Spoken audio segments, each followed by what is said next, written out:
We,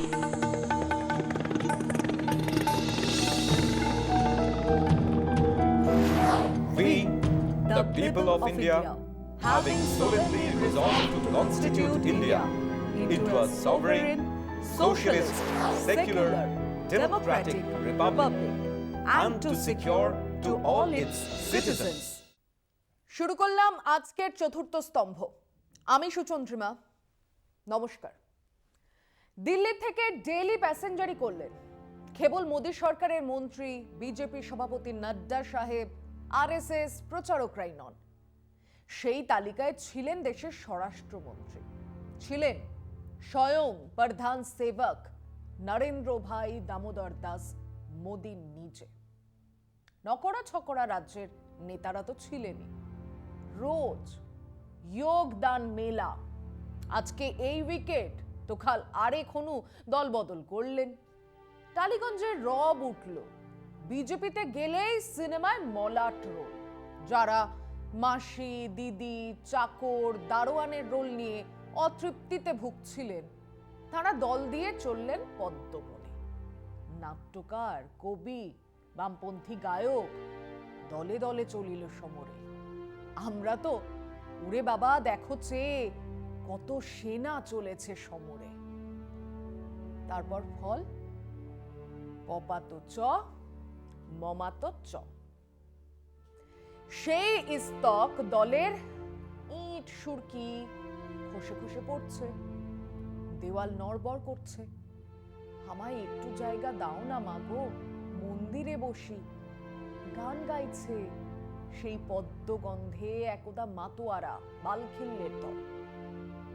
মুখের সামনে থেকে গ্রাস কেড়ে নেওয়ায় ক্রুদ্ধ হায়নার দল ফিরে গেছে দিল্লিতে, সম্মুখ সমরে পরাস্ত। পরাজিত মোদী, শাহ এবার কৌশলে বাংলা দখলে নেমেছে। সোজা আঙুলে নয় তো বেঁকা আঙুলের সই। শুনেছি হায়নারা শিকার ধরতে না পারলে ৩-৪ কিলোমিটার ঘুরে উল্টো দিক থেকে আবার আক্রমণ করে। ন্যাশনাল জিওগ্রাফিক খুলে দেখুন, পাবেন। গণতান্ত্রিক পদ্ধতিতে বাংলা দখল না করতে পেরে মোদী, শাহ এবার অগণতান্ত্রিক ভাবে বাংলা দখলে নেমেছে। ফরমান, নয়া ফরমান জারি হয়েছে। এই বাংলার আন্তর্জাতিক সীমান্তের 50 কিলোমিটার, হ্যাঁ 50 কিলোমিটার ভেতর পর্যন্ত এলাকা থাকবে বিএসএফ এর অধীনে। বিএসএফ এই পুরো অঞ্চলের যাবতীয় পুলিশি ব্যবস্থা, সুরক্ষার দায় নিয়ে যখন খুশি যেখানে খুশি তল্লাশি চালাতে পারবে, গ্রেফতার করতে পারবে, টহলদারি চালাতে পারবে, এলাকা নিয়ন্ত্রণ করতে পারবে। কেন? দেশের সুরক্ষা বজায় রাখার জন্য। এ নাকি খুবই জরুরি। আগে বিএসএফ আন্তর্জাতিক সীমান্তের 15 কিলোমিটার পর্যন্ত এলাকা তাদের নিয়ন্ত্রণে রাখতে পারত। এখন 50 কিলোমিটার এলাকা থাকবে তাদের দখলে। কলকাতার পর আমাদের বাংলার সবথেকে বড় এবং গুরুত্বপূর্ণ শহর শিলিগুড়ি থাকবে বিএসএফ এর নিয়ন্ত্রণে। আমাদের রাজ্যের কম বেশি 1/3 ভূমি থাকবে বিএসএফ এর নিয়ন্ত্রণে।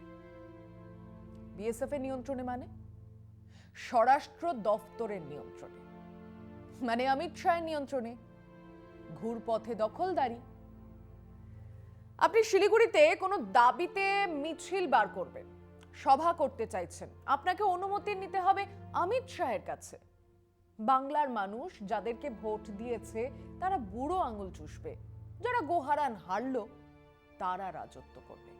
আমাদের রাজ্যের 9টা জেলা কোচবিহার, জলপাইগুড়ি, উত্তর দিনাজপুর, দক্ষিণ দিনাজপুর, দার্জিলিং, মালদহ, নদিয়া, মুর্শিদাবাদের অধিকাংশ এলাকা চলে যাবে বিএসএফ এর হাতে। উত্তর 24 পরগনার 2/3, দক্ষিণ 24 পরগনার 1/3 চলে যাবে বিএসএফ এর হাত ঘুরে, অমিত শাহের হাতে। তেনার এই রাজ্যের পোষা চামচিকেদের কি আনন্দ। সে এলাকায় গরু পাচারের যাবতীয় ঠেকা তখন তাদের হাতে। সে এলাকা থেকে স্মাগলিং এর যাবতীয় কারবারের তখন তারাই মালিক। আমি বলছি না, বিএসএফ এর কাজের পর্যালোচনায় বলা হয়েছে এই কথা। বলা হয়েছে যে তাদের বাজেয়াপ্ত করা গরু ইত্যাদি আবার একই পথে ফিরে আসছে, যা এক চক্রের আকার নিয়েছে। আর স্মাগলিং পৃথিবীর ইতিহাসে সব থেকে বড় ড্রাগ পাচার ধরা পড়ল গুজরাটের এক বন্দর থেকে, যে এলাকা বিএসএফ এর নিয়ন্ত্রণে। এ নিয়ে আরো কিছু কথা আছে, কিন্তু তার আগে আরো একটা গুরুত্বপূর্ণ কথা। এই যে ফতোয়া, তাতে দেশের কোন রাজ্যের সব থেকে বেশি এলাকা বিএসএফ এর কাছে যাবে? উত্তর, পশ্চিমবঙ্গ। আমাদের আন্তর্জাতিক সীমান্ত 2216.7 কিলোমিটারের, তার 50 কিলোমিটার ভেতর পর্যন্ত যাবে বিএসএফ এর হাতে। প্রায় 26,000 স্কয়ার কিলোমিটারে রাজ্যের নির্বাচিত সরকার নয়, নিয়ন্ত্রক ভারত সরকারের স্বরাষ্ট্র দপ্তর। মাথায় রাখুন আরো একটা গুরুত্বপূর্ণ তথ্য। এই এলাকা 21টা লোকসভা কনস্টিটিউয়েন্সির অন্তর্গত। আর এবারে বাংলা বিজেপির স্লোগান, এবারে চাই 25টা আসন, তার প্রস্তুতি চলছে। সময় একটা বিরতির, সঙ্গে থাকুন। পাঞ্জাব, রাজস্থান আর অসমেও এইভাবেই সীমান্তের ভিতরে 50 কিলোমিটার বিএসএফ এর নিয়ন্ত্রণের কথা বলা হয়েছে। পাঞ্জাবের আন্তর্জাতিক সীমান্তে 425 কিলোমিটার, রাজস্থানে 1170 কিলোমিটার, আর অসমে মাত্র 267 কিলোমিটার। এই ফতোয়াতে অবশ্য রাজস্থানের ব্যাপারে কোনো কথা বলা নেই। অন্যদিকে আরেক রাজ্য গুজরাটের বিরাট মরু অঞ্চল এতদিন পাকিস্তান বর্ডার থাকার জন্য 80 কিলোমিটার পর্যন্ত বিএসএফ এর নিয়ন্ত্রণে ছিল, তা কমিয়ে 50 কিলোমিটার করা হলো। দুষ্টু লোকজন বলছে সেখানে প্রধান সেবকের পার্টনার ইন ক্রাইম আম্বানিরা নাকি বিরাট উইন্ড মিল লাগানোর সিদ্ধান্ত নিচ্ছে, তাই এলাকা কমানো হলো। বাংলায় 15 ছিল, 50 করা হলো। ওসব দুষ্টু লোকেদের অপপ্রচারের কথা থাকে। যেটা বলার, যে এই সিদ্ধান্ত নেওয়া হলো সংসদকে এড়িয়েই শুধু নয়, রাজ্য সরকারের সঙ্গে কোনো রকম আলোচনা না করে। এর ফলে কি কি হতে পারে? পদ্ধতিগত সিদ্ধান্তের আদান প্রদান না করেই জমিদার মশাইরা ফতোয়া জারি করলেন। বহুবার আগে বলেছে, আরএসএস বিজেপি দেশের যুক্তরাষ্ট্রীয় কাঠামোর ধার ধারে না। তাদের মাথায় আছে এক রাষ্ট্র, এক দল, এক সরকার, এক ভাষা, এক সংস্কৃতি। যে কোনো মূল্যে তারা সেটাকেই মানুষের ওপর চাপাতে চায়। দেশের ভিন্ন সংস্কৃতি, ধর্ম, খাদ্যাভ্যাস, ভাষার প্রতি তাদের কোনো সহানুভূতি নেই। এক বর্বর মিলিটারি রেজিম তাদের কাম্য। তাদের আদর্শ নাৎসিবাদ, তাদের আদর্শ হিন্দু রাষ্ট্রের মধ্যেই আছে, যেখানে নির্বাচিত সরকার নয়, রাজা আছে। আমাদের সংবিধান প্রণেতারা বহু আগেই এসব নিয়ে দীর্ঘ আলোচনার পর তাদের সিদ্ধান্ত লিপিবদ্ধ করেছেন। সেটাই আমাদের সংবিধান। সেখানে ফেডারেল গভর্নমেন্ট, যুক্তরাষ্ট্র সরকারের ক্ষমতা লিপিবদ্ধ করা আছে। একই সঙ্গে লেখা আছে অঙ্গরাজ্যের অধিকারের কথা, আর লেখা আছে সেসব বিষয় যা নাকি যুক্তরাষ্ট্র সরকার, অঙ্গরাজ্য সরকার যৌথভাবে বিবেচনা করবে।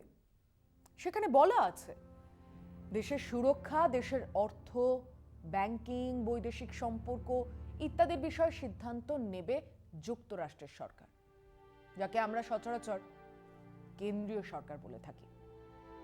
অন্যদিকে প্রাথমিক, মাধ্যমিক শিক্ষা, স্বাস্থ্য, পুলিশ ব্যবস্থা, আইন শৃঙ্খলা থাকবে রাজ্য সরকারের ওপর। কিন্তু তাকিয়ে দেখুন, এমনকি সাধারণ শিক্ষা ব্যবস্থাও নিজের হাতে নিতে চাইছে এই মোদী সরকার। স্বাস্থ্য, ভ্যাকসিন নিয়েছেন? আমাদের ট্যাক্সের পয়সায় আমাদের ভ্যাকসিন দেওয়ার পর তাকে বিনামূল্যে ভ্যাকসিন দিচ্ছি, কেবল এটা বলাই নয়, আপনার ভ্যাকসিন সার্টিফিকেটে নরেন্দ্র মোদীর সহাস্য ছবি। এন্টায়ার পলিটিক্যাল সায়েন্স পড়া মোদিজির জানাই নেই যে স্বাস্থ্য রাজ্য সরকারের বিষয়, ওনার নয়। নিচ্ছে আরো একটা বিরতি, সঙ্গে থাকুন। আইন শৃঙ্খলা রাজ্যের বিষয়। বেশ কিছুদিন আগেই এনআইএ তৈরি হয়েছে, ন্যাশনাল ইনভেস্টিগেশন এজেন্সি।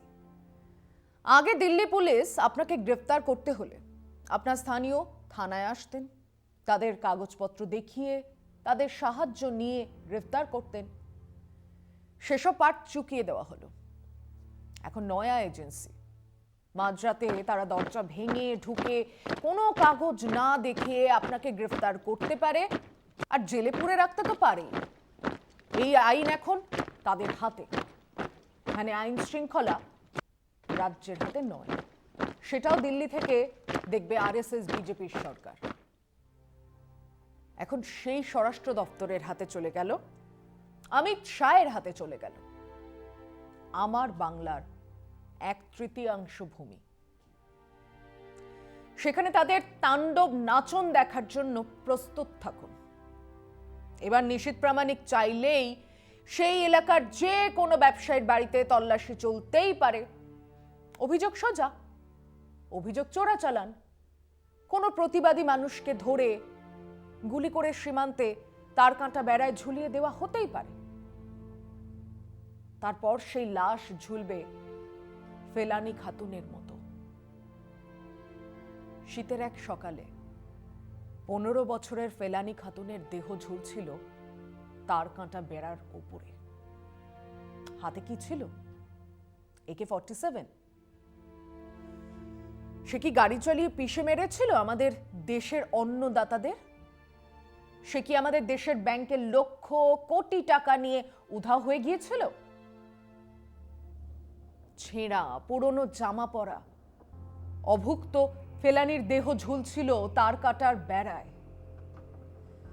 তার দেহে ছিল বিএসএফ এর দেওয়া বুলেট। হাসপাতালেও নিয়ে গেলে হয়তো বাঁচানো যেত, নিয়ে যাওয়া হয়নি। শীতের সেই দীর্ঘ রাত সে উপুর হয়ে দেখছিল আকাশ। আহা, মাঠের পাকা ধান তখন সবে এসেছে খামারে। সেই ধানের সুঘ্রাণ নিতে নিতে মরে গেল ফেলানি। জানলো না তার দোষ কি। জন্মস্তক সে হয়তো এই ভূমিতেই অন্ন সংস্থানের জন্য আসতো। এরকম অনেক অনেক ফেলানির কাহিনী আছে বিএসএফ কীর্তিকলাপে, ইতিহাসে। মাত্র 3 দিন আগেই তাদের গুলিতেই মারা গেছেন 3 জন। বিচারের প্রশ্নই ওঠে না। কেবল বিদেশি বলে দিলেই 7 খুন মাফ। যে বিদেশি মারার লাইসেন্স আছে অমিত শাহের কাছে।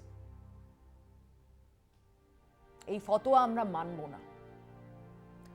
বাংলার বাম ছাত্র যুবরা মাঠে নামবেন, রাজ্যের শাসক দল মাঠে নামবেন, প্রতিটা বাঙালি রাস্তায় নেমে এই ফতোয়ার বিরোধিতা করবে। তা যদি না হয় বুঝবো তুমি তো মানুষ নও, গোপনে গোপনে দেশদ্রোহীর পতাকা। আজ এ পর্যন্তই। ভালো থাকবেন, সুস্থ থাকবেন। শুভরাত্রি।